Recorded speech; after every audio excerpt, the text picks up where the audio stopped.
दोस्तों, कहते हैं कि इंसान को अपने जीवन में एक बार प्यार तो ज़रूर होता है। अगर इंसान को एक बार से ज़्यादा प्यार हो जाता है तो उसे प्यार नहीं कहते, बल्कि कुछ और कहते हैं। दरअसल आज की कहानी में भी कुछ ऐसा ही है।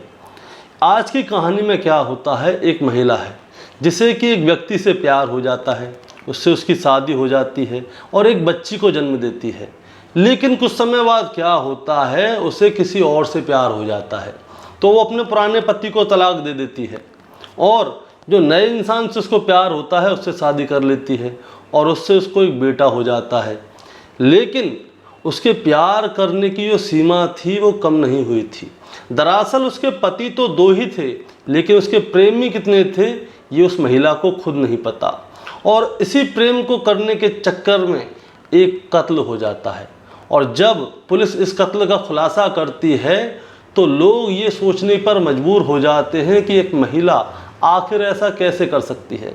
दरअसल वो महिला अपने घर की जिम्मेदारी भी निभाती थी, वो खुद भी काम किया करती थी और जहाँ पे वो काम करती थी वहाँ पे उसको प्यार हो जाता था। तो दोस्तों, आज की कहानी शुरू करने से पहले मैं आपसे सिर्फ यही कहना चाहूँगा कि अगर आप चैनल पे नए हैं तो चैनल को सब्सक्राइब कर दीजिएगा और वीडियो को अपने साथियों के साथ शेयर कर दीजिएगा, क्योंकि आज की कहानी भी कुछ अलग होने वाली है। नमस्कार दोस्तों, मैं गौरव शर्मा और आप देख रहे हैं गौरव शर्मा सफ़र। दोस्तों, आज की जो सच्ची घटना मैं आपको सुनाने जा रहा हूँ, ये सच्ची घटना है राजस्थान प्रदेश का एक इलाका है खैरथल तिजारा। का ही एक थाना लगता है खैरपुर अहीर और इसी का ही एक थाना लगता है खैरपुर अहीर से लगभग 2 किलोमीटर के दूर कोई व्यक्ति रास्ते से गुजर रहा था रामबास झोपड़ी के पास से, तो उसकी नजर पहुंचती है एक व्यक्ति पर जो कि रोड के किनारे पड़ा हुआ था और यहीं से लगभग 2 किलोमीटर दूर एक व्यक्ति रास्ते से गुजर रहा था रामबाग झोपड़ी के पास से। तभी उसकी नज़र पड़ती है रास्ते के किनारे पड़े हुए एक व्यक्ति पर। उस व्यक्ति की गर्दन कटी हुई थी, खून से लथपथ था। तभी वो पुलिस कंट्रोल रूम को फ़ोन करता है और कहता है कि साहब, यहाँ पर एक लाश पड़ी हुई है। 28 जून 2024 की रात लगभग 12 बजे ये फ़ोन किया गया था। अब पुलिस को जैसे ही सूचना मिलती है तो उस इलाके के जो एसएचओ हैं कमलेश कुमार और साथ ही डीएसपी शिवराज सिंह, ये भारी पुलिस बल के साथ मौका वारदात पर पहुंच जाते हैं और ये वहाँ पे जाके देखते हैं कि लगभग 35 साल के एक व्यक्ति की गर्दन कटी हुई पड़ी है। अब उस व्यक्ति को किसने मारा और किसने उसकी गर्दन काटी, रात के 12 बजे हुए थे। अब पुलिस वहाँ पे क्या करे क्या ना करे, तो पुलिस क्या करती है दोस्तों, वो उस व्यक्ति की लाश को कब्जे में लेती है और कब्जे में लेने के बाद उसको पोस्टमार्टम के लिए भेज देती है। अब दोस्तों, जिस व्यक्ति की वो लाश पड़ी हुई थी उसे देखकर ऐसा बिल्कुल भी नहीं लग रहा था कि उसकी किसी के साथ में लड़ाई हुई हो। दरअसल उसकी गर्दन को कुछ ऐसे काटा गया था कि जैसे लूटपाट करने के लिए कोई आदमी पीछे से आए और गर्दन को काटे, उसे लूटे और चला जाए। अब पुलिस यही सोचने में लगी हुई है कि ये आदमी कौन है, क्योंकि उसके पास ना कोई आईडी थी, ना कोई प्रूफ था, ना कोई लाइसेंस था कि जिससे ये पता चल सके कि वो आदमी कौन है। अब अगला दिन निकल आता है, यानी कि सुबह ही सुबह फॉरेंसिक की टीम, एफएसएल टीम और डॉग स्पॉट की टीम और तमाम बहुत सारी टीमें मौका वारदात पर पहुंच जाती हैं, ये जानने के लिए, ये देखने के लिए कि आखिर हुआ क्या है और कत्ल किसने किया है और कातिल कौन है। अब पुलिस क्या करती है, वहाँ पे छानबीन करती है। दोस्तों, जैसे ही पुलिस छानबीन कर रही होती है तो वो थोड़ी आगे चलते हैं। लगभग 40 से 50 मीटर की दूरी पर उन लोगों को एक हेलमेट मिलता है जो कि नई कंडीशन में होता है। अब नया हेलमेट है तो उसको कोई ऐसे तो छोड़ेगा नहीं, इसलिए पुलिस क्या करती है, उस हेलमेट को कब्जे में ले लेती है। अब और आसपास में देखती है कि क्या मिल सकता है, तो थोड़ी और आगे चलती है। लगभग 90 मीटर की दूरी पर, लगभग 90 मीटर की दूरी पर पुलिस को एक नंबर प्लेट मिलती है, किसी गाड़ी की नंबर प्लेट होती है। अब पुलिस कहती है कि यहाँ पे नंबर प्लेट क्या कर रही है। उसे देख के ऐसा लगता था कि आज या कल में ही खोल के यहाँ पे फेंकी गई है। तो पुलिस क्या करती है, उस नंबर प्लेट को भी जब्त कर लेती है। अब और आगे ढूंढना चालू करते हैं पुलिस वाले। लगभग 100-150 मीटर की दूरी पर पुलिस वाले और उसके डॉग स्क्वाड वाले सब लोग घूम रहे होते हैं, देखने के लिए कि कोई और सबूत भी मिल जाए। अब वहाँ से लगभग 150 मीटर की दूरी पर दोस्तों एक स्कूटी खड़ी हुई होती है जिसमें कि नंबर प्लेट नहीं थी। अब पुलिस क्या करती है, उसके पास हेलमेट था, नंबर प्लेट थी, अब उसको मिल गई स्कूटी। ये तीनों हो सकता है कि एक ही व्यक्ति के हों या एक ही व्यक्ति ने यहाँ पे डाले हों, क्योंकि ये स्कूटी, नंबर प्लेट और हेलमेट ये एक ही रैंडमली चीज़ें होती हैं, एक साथ ही पाई जाती हैं ज़्यादातर। तो पुलिस क्या करती है, उस स्कूटी को भी जब्त कर लेती है। अब पुलिस क्या करती है, आसपास के एरिया में और सर्च करती है कि और कुछ भी मिल जाए, लेकिन पुलिस को इन तीन चीज़ों के अलावा कुछ नहीं मिला। पुलिस को क्या मिला था, हेलमेट, नंबर प्लेट और एक स्कूटी।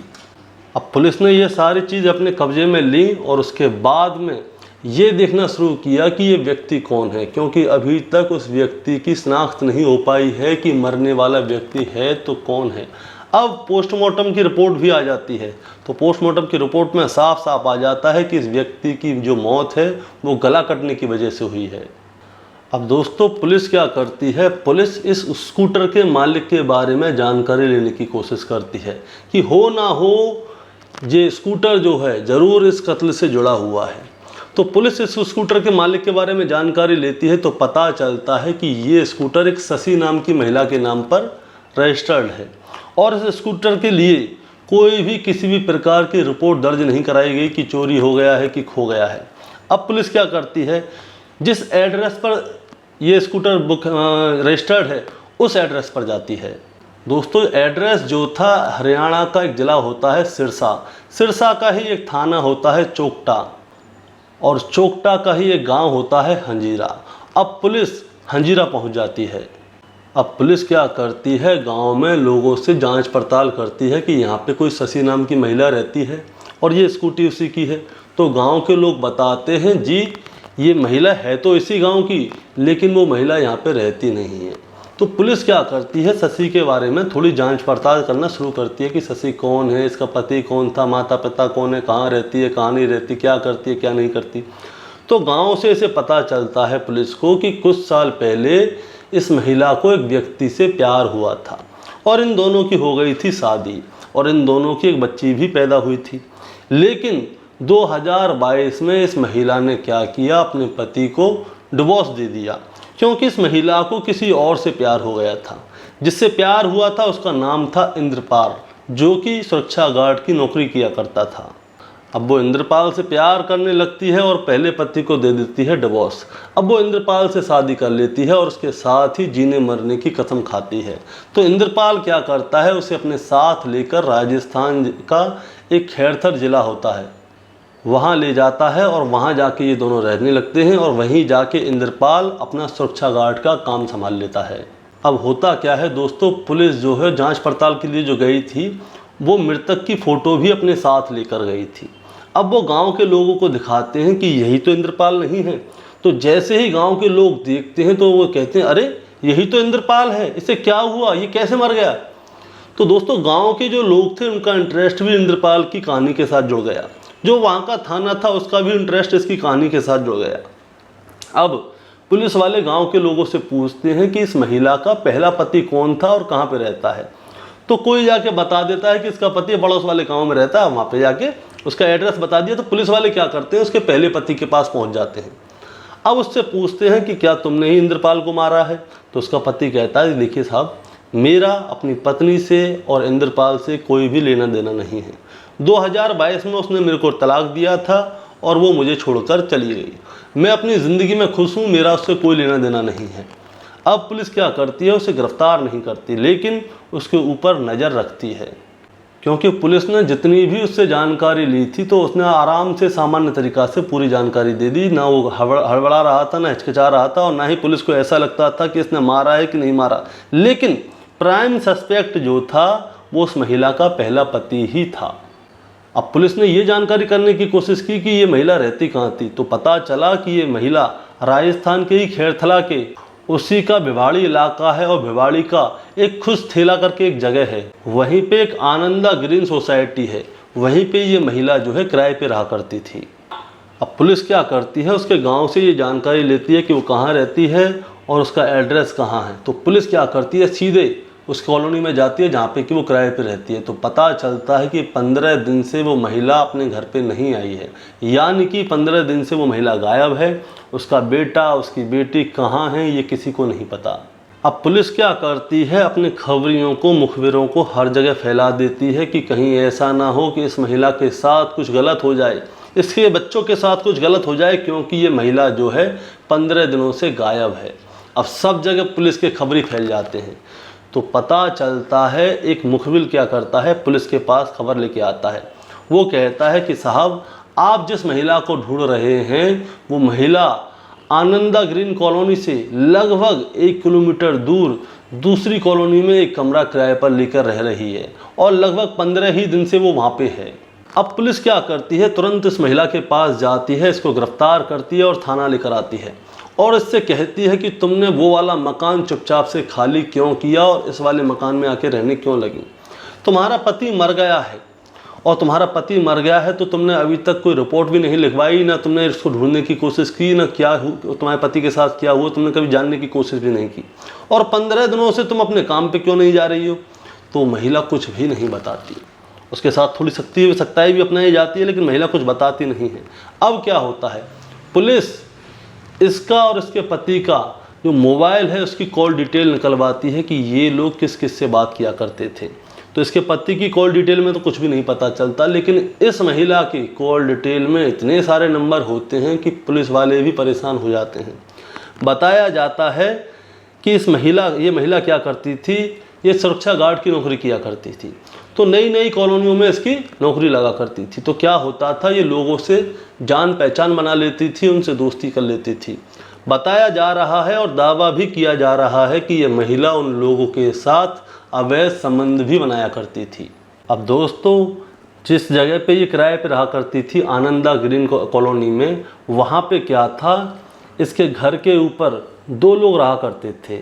एक का नाम था कुलदीप और दूसरा था बालाकांत, जिसमें कि कुलदीप बल्लभगढ़ फरीदाबाद का रहने वाला होता है, जिसकी की उम्र 31-32 साल के आसपास होती है, और बालाकांत जिसकी उम्र लगभग 50 साल के आसपास होती है, वो हैदराबाद का रहने वाला होता है। अब होता क्या है, वो दोनों जब ऊपर से नीचे आया करते थे तो कुलदीप और बालाकांत की नज़र शशि के ऊपर पड़ती थी। अब शशि की नज़र भी उन दोनों के ऊपर पड़ती थी। तो होता क्या है, इन दोनों चारों की आंखें नैन मटक्का हो जाता है। तब इंद्रपाल घर से बाहर रहा करता था, तो ये लोग क्या करते थे, पीछे से शशि के पास आया करते थे और उसके साथ में संबंध बनाया करते थे। अब दिन गुजरने लगते हैं तो इंद्रपाल देखता है कि उसकी पत्नी उससे कुछ अलग अलग रहा करती है, उससे कम बोला करती है। तो इंद्रपाल को ये वाली बात अच्छी नहीं लगती। तो इंद्रपाल क्या करता है, इस बारे में जानकारी लेने की कोशिश करता है कि आखिर है क्या, मेरी पत्नी मेरे से बात क्यों नहीं कर रही। तो पता चलता है कि उसकी पत्नी के कईयों लोगों के साथ में अवैध संबंध हैं, इसीलिए उसकी पत्नी उससे बात नहीं कर रही है। अब होता क्या है दोस्तों, जैसे ही इंद्रपाल को ये वाली बात में पता चलती है कि उसकी पत्नी के अवैध संबंध कईयों लोगों के साथ हैं, तो वो शशि के ऊपर रोक टोक लगाना शुरू करता है। अब वो शशि के ऊपर रोक टोक लगाना शुरू करता है तो क्या होता है, शशि उस पर चढ़ने लगती है, यानी कि उससे लड़ाई करने लगती है। वो कहती है, जब मैं पहले ही नहीं मानी थी, अपने पति को छोड़ के तेरे पास आ गई, तो अब तू मेरे को क्यों रोक रहा है। तो इंद्रपाल और उन दोनों की क्या होती थी, लड़ाई हुआ करती थी। तो एक दिन क्या होता है, शशि चुपचाप अपने बच्चों को लेकर उस कॉलोनी और उस घर को छोड़कर दूसरी कॉलोनी में जाकर एक घर में किराए पर जाकर रहने लगते हैं। उसकी मदद की थी कुलदीप और उसके दोस्त ने। अब क्या होता है, इंद्रपाल इस वाले घर में रहता है, शशि इस वाले घर में रहती है। अब कुलदीप और उसका दोस्त क्या करते थे, अब तो उनके पास छुट्टी छूट है, वो जब चाहे जब जाते थे, उसके पास संबंध बनाते थे और आ जाते थे। अब इधर में इंद्रपाल अपनी पत्नी को ढूंढता है कि भाई मेरी पत्नी कहाँ है। वो जगह जगह ढूंढता है, रिश्तेदारी में जाता है, जहाँ जहाँ हो सकता था वो हर जगह जाता है, अपने दोस्तों से पूछता है, उसकी फ्रेंडों से पूछता है कि कहाँ तुमने शशि को देखा नहीं देखा, लेकिन कहीं से कुछ पता नहीं चल पा रहा था कि शशि आखिर है तो कहाँ है। तो एक दिन क्या होता है, इंद्रपाल कुलदीप और बालाकांत से कहता है कि यार तुमने यार कोई जानकारी हो तो बताओ, मेरी पत्नी इतने दिन से गायब है। तो कुलदीप और बालाकांत क्या कहते हैं कि देखो, तुम्हारी पत्नी 2 दिन के अंदर मिल जाएगी, लेकिन तुम्हें मेरी बात माननी होगी। तो इंद्रपाल बोलता है बताओ क्या करना है। वो कहता है कि यहाँ से थोड़ी दूरी पर एक बाबा रहते हैं, उन बाबा के पास अपनी पत्नी का फ़ोटो लेके चलो और कोई कपड़ा लेके चलो, वो तंत्र विद्या से 2 मिनट में बता देंगे कि तुम्हारी पत्नी कहाँ है, पूरी लोकेशन के साथ में। तो इंद्रपाल क्या होता है, उनकी बातों में आ जाता है। अब वो तीनों लोग इंद्रपाल की गाड़ी पर बैठते हैं, जिसमें कि कुलदीप आगे होता है, इंद्रपाल बीच में होता है, उसके पीछे में बालाकांत होता है और तीनों चल रहे हैं। रात का समय है, लगभग 10-11 बजे का। अब जैसे ही ये आगे जाते हैं तो होता क्या है, ये सुमसाम इलाका देखते हैं तो उसके पीछे जो बालाकांत होता है उसके पास धारदार हथियार होता है और चलते हुए स्कूटर पे ही इंद्रपाल की गर्दन काट देता है और उसकी लाश को वहीं पे छोड़ देते हैं। उसके मोबाइल को अपने पास ले लेते हैं, उसकी आईडी को, उसके पर्स को, सबको अपने पास ले लेते हैं। अब स्कूटी इसी की थी तो वो क्या करते हैं, स्कूटी के नंबर प्लेट को निकाल लेते हैं, हेलमेट को अलग फेंक देते हैं, नंबर प्लेट को अलग फेंक देते हैं और स्कूटी को थोड़ी दूर जाके छोड़ के भाग जाते हैं। और उस नंबर प्लेट, स्कूटी और उस हेलमेट की वजह से ही ये दोनों पकड़ में आते हैं। अब देखिए दोस्तों, इंद्रपाल तो मर गया, एक महिला के प्यार की वजह से, मतलब कि अनैतिक संबंधों की वजह से उसके दोनों बच्चों की ज़िंदगी खराब हो गई। अब वो महिला जेल चली गई है और कुलदीप और बालाकांत भी जेल गए हुए हैं। अब उसके बच्चों का क्या हुआ, आप ये सोचेंगे तो दोस्तों उसके बच्चों को जो है वेलफेयर सोसाइटी में दे दिया है। सीधी भाषा में बात करें तो उनको अनाथ आश्रम में दे दिया है। एक माँ की आशिकी के चक्कर में उसका पति मर गया, उसने अपनी आशिकी के चक्कर में अपने पहले पति को मझधार में ही छोड़ दिया। अब ये दो लोग उसने फंसाए, ये दो लोगों ने उसके पति की हत्या कर दी उस महिला से आशिकी के चक्कर में, ये लोग भी जेल गए।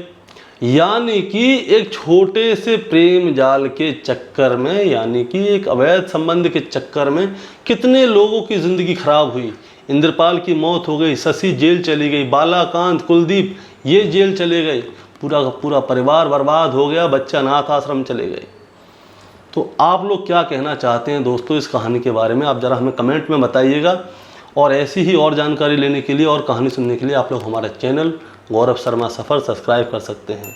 और हाँ, इस कहानी को आपको सुनाने का मतलब आपको परेशान करना या विचलित करना नहीं था, बस आपको सावधान करना था। नमस्कार।